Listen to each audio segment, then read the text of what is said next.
Jesus told us 2,000 years ago that our mission is to go and make disciples of all nations. He also promised us that only after we accomplish that task will we receive the blessing of His return. So, how are we doing accomplishing our mission? To answer that, let's classify the 7 billion people on the earth today into 3 groups. Let's start with the Christians. About 33% of the world's population would identify itself as Christian. We call this segment of the population World C, C for Christian. It's important to remember that not all of the people that fall into World C are true believers in Christ. They merely identify themselves as Christian because of nominal belief in Jesus, or because they live in a country where everyone is considered Christian, so they would do the same.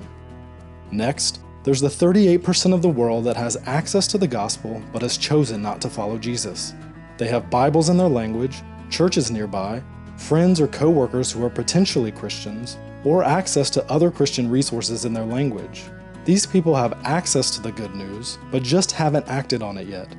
This segment of the population is called World B.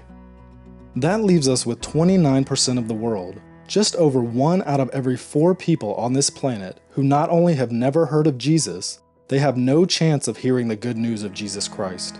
They have no access to the gospel, no Bibles, no churches, no believers nearby, no chance to learn about Jesus. We call that 29% World A.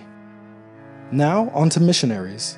Only 1 out of every 1,800 Christians in World C decides to serve as a cross-cultural missionary. So, we can pull 400,000 missionaries out of that World C population. That's our total cross-cultural missionary force worldwide. Did you know that 72% of all our missionaries are going to World C? That's right, the vast majority of the missionaries being sent out are going to the people of the world that have Bibles and established churches. 25% of the missionaries are sent to World B, where there is already some access to the church and to the Bible. That leaves only 3% of the total missionary force to handle all of World A, the section of the population without any chance of hearing about Jesus.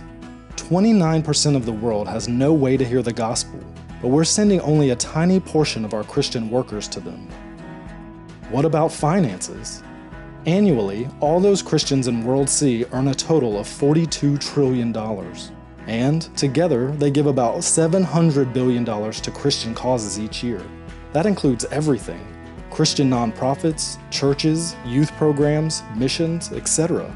Can you do the math? Less than 2% of Christian income is being given to Christ's causes. Out of that $700 billion given to all Christian causes, only $45 billion is given to missions specifically. That's a little over 6%.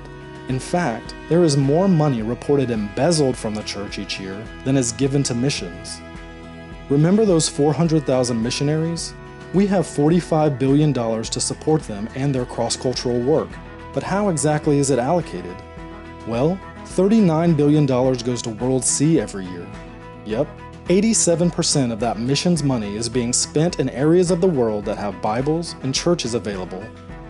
$5.4 billion, or 12%, goes to World B each year, those that have access to the gospel message but have rejected it. That leaves only $450 million, or 1% of all missions money going to World A, the least reached people of the world. To put that into perspective, annually Americans spend more money on Halloween costumes for their pets than gets sent to World A. To summarize, only 3% of our missionary force, armed with only 1% of missions giving, is going out to reach the 2 billion people who don't have access to the gospel. 2 billion people are still waiting for the good news of Jesus Christ. So here's a question for you. What are you going to do to change that?